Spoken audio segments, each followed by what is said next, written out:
4:22 in the morning, a quiet street in Fort Lauderdale, Florida. A 32-year-old man steps out of his parents' house carrying a bag of trash. It's the kind of chore nobody thinks twice about. He walks it to the curb, climbs into his white sedan, and settles into the driver's seat.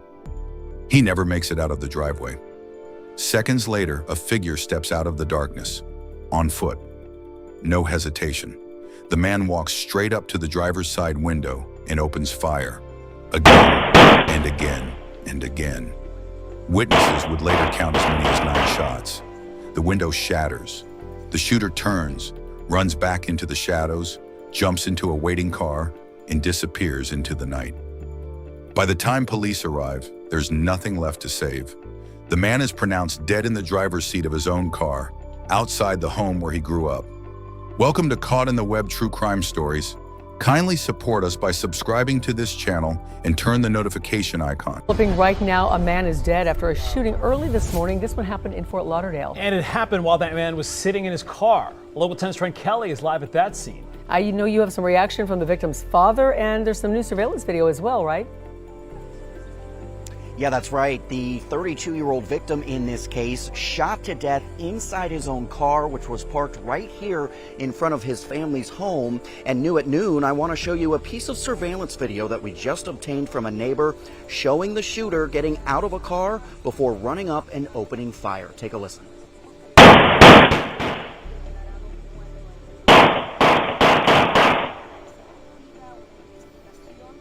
At least 9 shots fired, with the gunman then running back across the street and driving off in the same car. The father of the man he killed out here now grieving his son's loss and hoping his killer gets caught.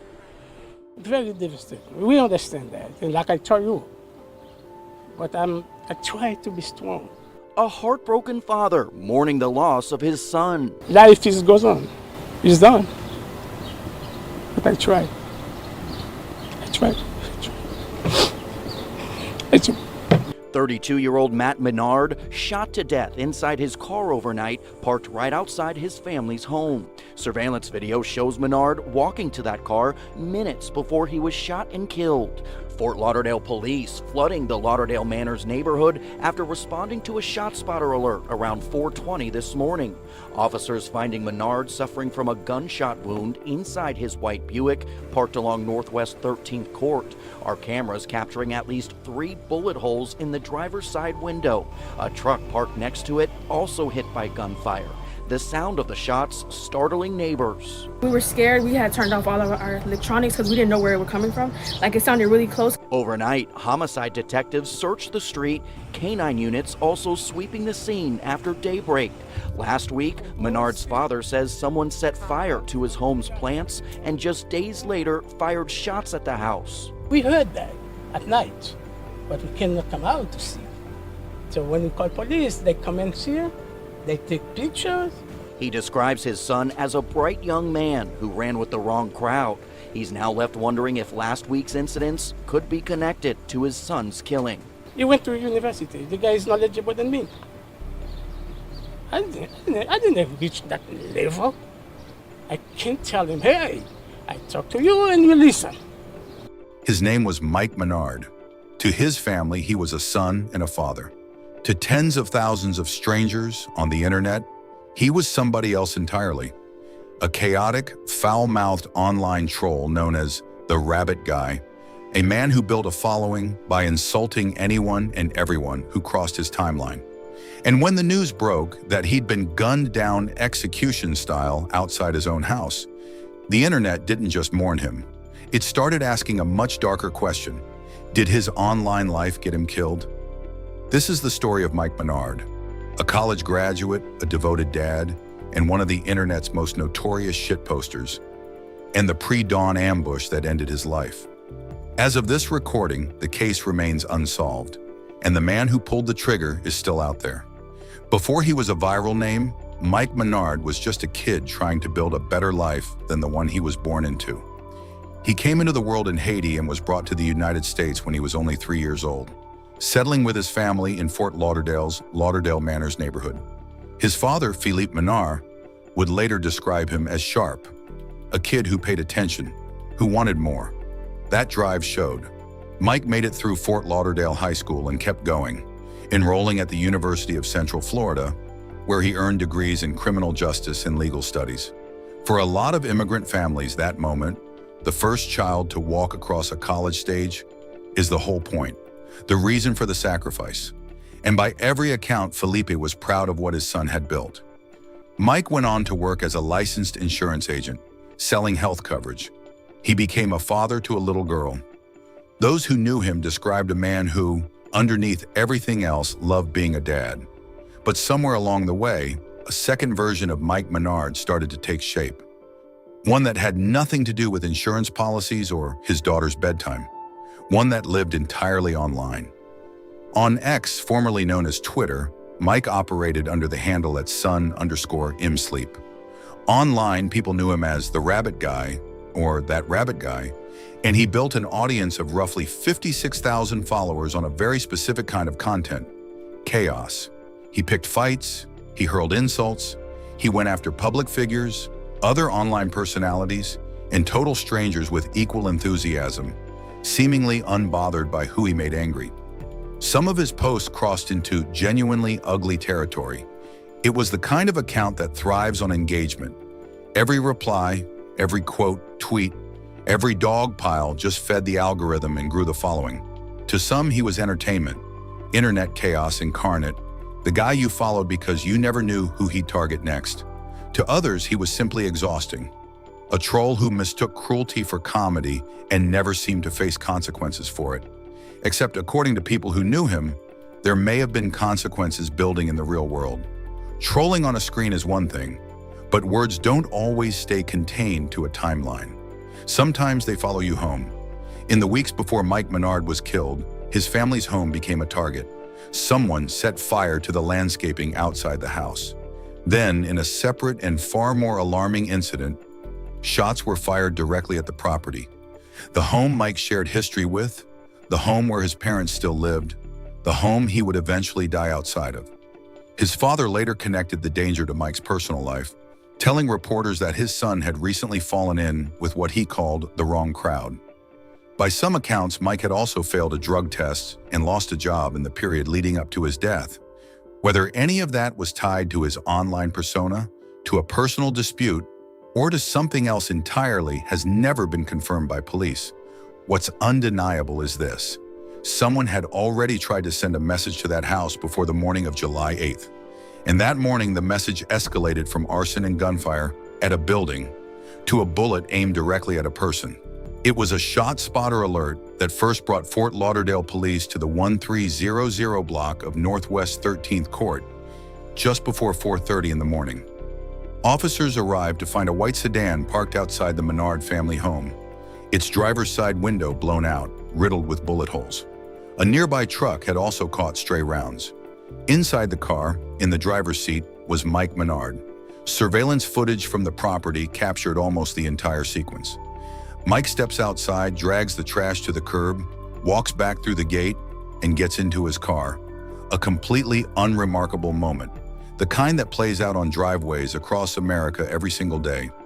Then from a separate angle, the footage shows a man approaching on foot, gun raised, opening fire directly into the vehicle. The shooter doesn't run in a panic. He moves with purpose, back to a second vehicle, and drives away. There's no evidence of a struggle, no sign that Mike ever got the chance to react. Investigators believe the shooter was waiting. Inside the house, Felipe Menard woke to the sound of gunfire. He and his family stayed inside as police flooded the block. He would later describe counting officer after officer arriving at the scene. Eventually, one came to the door. They told him his son was gone. Mike Menard was pronounced dead at the scene. He left behind a 5-year-old daughter, 2 parents, and a community of followers who were about to find out, in the most brutal way possible, exactly who he really was.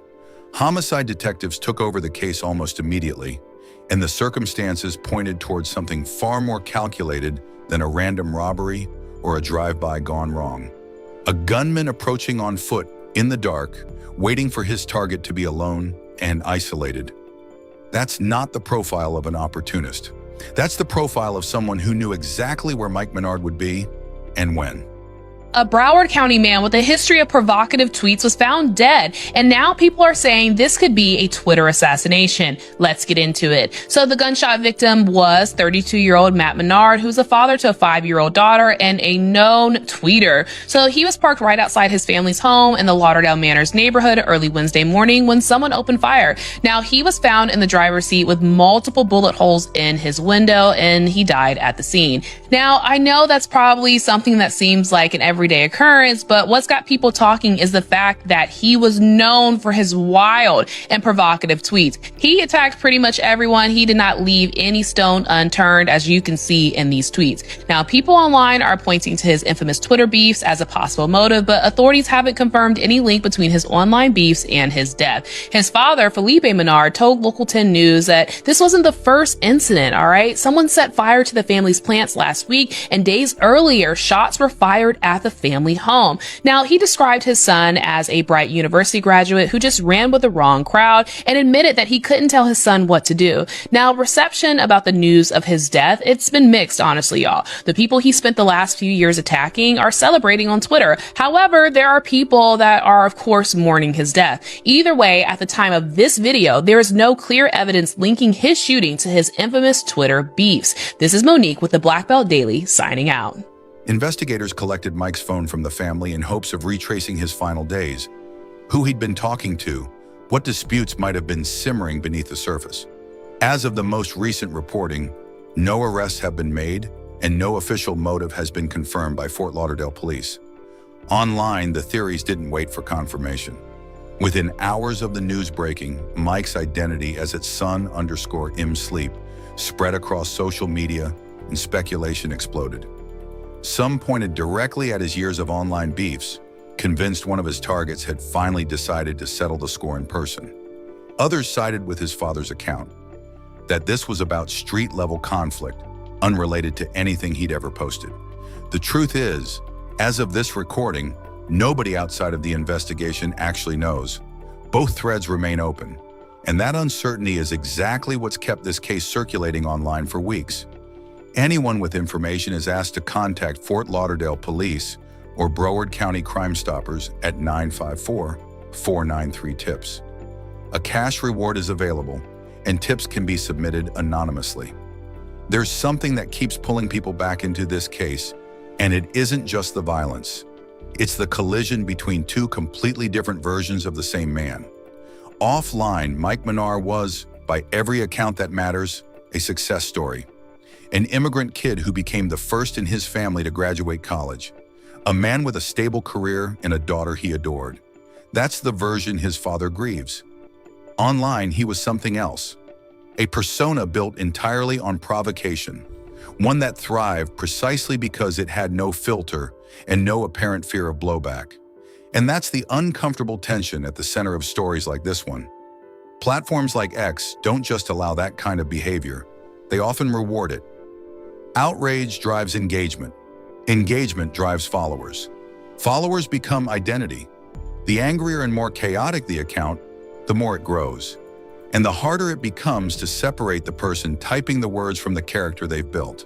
For most people who troll online, the worst consequence is a blocked account or a bad day. But provocation doesn't always stay contained inside an app. Somewhere out there, in the physical world, are real people on the other end of those posts.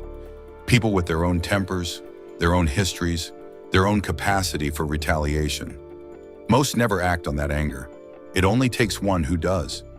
That's not to say this case has been proven to be about a tweet. It hasn't. Investigators have not confirmed any connection between Mike's online conduct and his murder, and his father's account of street-level trouble is just as credible a thread. But the case sits at a genuinely unsettling intersection. A reminder that the wall between a screen name and a real name is thinner than most people want to believe, and that the consequences of a digital life don't always stay digital. Whatever ultimately explains why a gunman was waiting outside that house on Northwest 13th Court, one fact isn't up for debate. A 5-year-old girl no longer has her father, and 2 parents are left with a home that was targeted, a son who is gone, and an investigation that hasn't given them an answer yet. Mike Menard's case remains open. No arrests, no confirmed motive. just a family waiting for the answer to one question: who was waiting outside their home that morning and why? If you or someone you know is dealing with online harassment or threats that have crossed into real-world danger, please don't wait it out in silence. Reach out to local law enforcement, and if you're struggling with the fear or grief that can come with situations like this, the 988 Suicide and Crisis Lifeline is available 24 hours a day, simply by calling or texting 988. If this case is ever solved, we'll be the first to bring you the update. Until then, hit subscribe, turn on notifications, and drop your theory in the comments below. We read every single one. This has been Caught in the Web True Crime Stories. Stay safe out there.